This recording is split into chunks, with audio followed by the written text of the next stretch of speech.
fọ́mọ ẹ̀ bàbá ọmọ ẹ̀ gan tó ti lọ fẹ́yàwó mi ó máa pé wá kó wá jókòó ìjókòó bàbá ọmọ ó sọ pé bàbá ọmọ ẹ̀ ò wúlò ó sọ pé bàbá ọmọ ẹ̀ is a bastard ó sọ pé bàbá ọmọ ẹ̀ ó máa regret ni ó lọ bẹ́ẹ̀ the fact pé bàbá Priscilla ó ti bímọ síbòmí ó ti fẹ́ beautiful woman with a heart of gold ó lọ bẹ́ẹ̀ pé kó wá jókòó bàbá ọmọ ṣùgbọ́n lórí burúkú tí Ìyábọ̀ Òjó ó deprive bàbá ọmọ lọ́mọ tó dá gbé tó dá fà lórí Mohbad ẹ̀ ń discuss DNA ẹ̀yin lẹ wà lórí DNA tó jẹ́ kí. ẹ̀yin èèyàn wa Bukky Jesse ó ti jáde fún Ìyábọ̀ Òjó ó ní wípé òun yóò bíríngì àtòun àti ọmọ rẹ̀ dáhùn ọmọ rẹ̀ Priscilla ó ti sọ̀rọ̀ wípé òun máa bíríngì wọn dáhùn o ẹ̀yin ọwọ́ ẹ jẹ́ ká gbọ́ látẹnu arábìnrin yìí. ní bàbá oníbàbá máa sọ̀rọ̀ ń pa ẹ̀ ẹ̀yin lẹ́ ń discuss ibẹ̀ ṣe máa ṣe wó bìtà yìí Ìyábọ̀ tó bá ku ìṣẹ́jú kan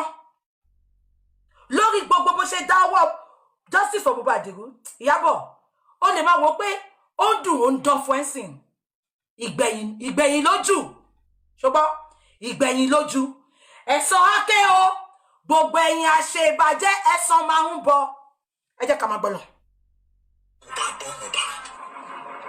So all this one they were fueling as they talk for here and so they go online agenda and narrative.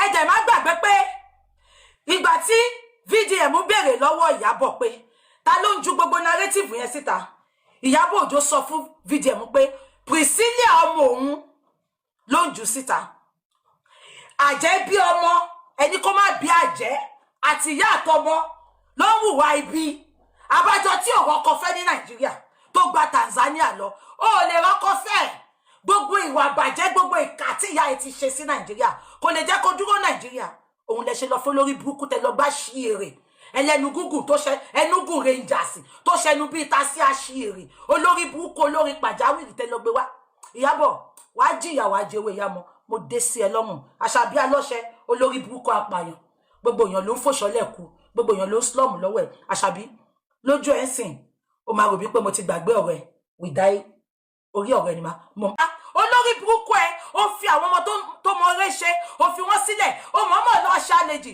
ó fẹ́ yẹ kí fíìmù ẹ lọ olórí burúkú wọ́n sọ pé owó ni ó ta 108 owó tó ní fi ṣe nǹkan rẹ̀ ẹ̀yin onírò olórí burúkú mélòó làwọn tó wà ní Nàìjíríà gan tó sọ pé èèyàn 108 million ti wọ̀ ẹ́ olórí burúkú àṣìírè fíìmù Amẹ́ríkà tó lọ jí kó sórí gbogbo àwọn tó surrounded mama attack sìn Fúnkẹ́ àjẹgbá mọ abudu àjẹgbá ìtàgíwá àjẹgbá gbogbo àwọn olórí burúkú tó ń support ẹ tó ń béèrè lọ́wọ́ ẹ pé jẹ́ kí bàbá Mohbad lọ ṣe DNA tẹ ṣe ń kọ́ olórí burúkú tó ń tó dí kí á ṣí èrè àjẹ́ olórí àwọn àjẹ́ tó ń tó dí kí olórí burúkú àjẹ́ gbogbo yín lè máa sọ nǹkan tẹ ṣe nínú DNA ẹ máa gbọ́. And I have a mind of my own. So Baba, you will do interview. You will do like all Jured before May 5th. I will still stand on my own. Except you are ready to do the needful. You will beg my child. Baba, you will beg me now. Not because of anything, but because you have done the worst to a child. You have done what a godfather is not supposed to do for a child because of money. You've made a whole lot of people sin just because of the lies that you have told on my child and on myself. And I'm not even trying to. Now, kí ló fọ́mọ ilé infantry. Mo sọ fún yín pé justice bẹ̀rẹ̀ tí Mohbad kú. Ìyábọ̀ was not in town. Ìyábọ̀ was out of the country.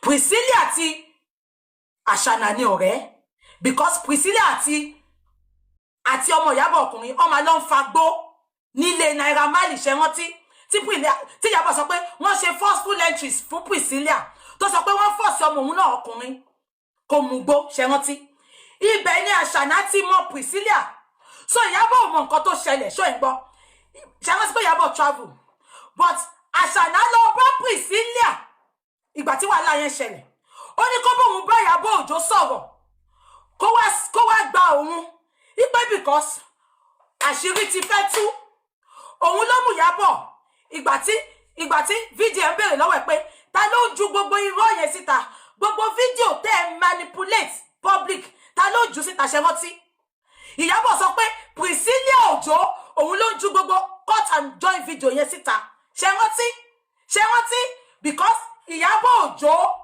kò mọ Àṣànà Priscilla lọ rí Àṣànà ìtorí pé ó dẹ̀ lọ sílé àwọn Naira Marley lọ mú gbó pẹ̀lú ọmọ ẹ̀ ọkùnrin wọ́n dẹ̀ ṣe forceful entry fún ẹ gbọ́ mi ṣá ṣé ń gbọ́ mi.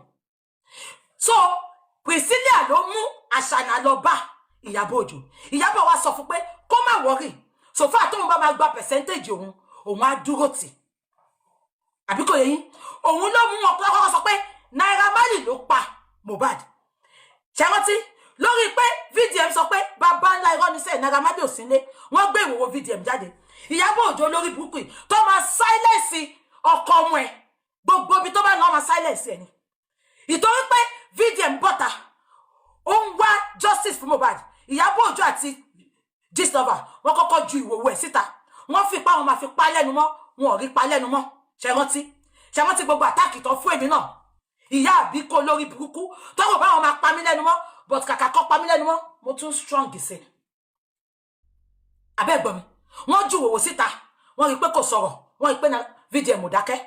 Wọ́n tún ní kó lọ gbé VDM wọ́n lọ fọlọ́pàá arrest ẹ̀ tó díke àtolórí burúkú ọmọ tó sọ pé pásítọ̀ kan dóhun yẹn àti Ìyábọ̀ Òjó wọ́n tún lọ fọlọ́pàá gbé wọ́n tún rí pé bọ̀bọ̀ yìí ò dákẹ́.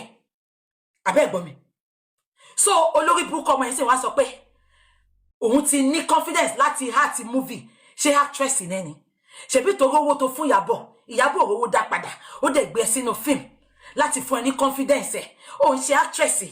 Ìyábọ̀ ní àwọn ọmọ tó ti ń tẹ̀lé tó ti ń worship ẹ̀ látijọ́ ìtọ́mere ṣe kò fi wọ́n sínú eré lọ́wọ́ acting attitude ẹ nínú eré yẹn. You couldn't even look at the camera. You have no confidence olórí burúkú. Guilt will always go after you Àṣànà.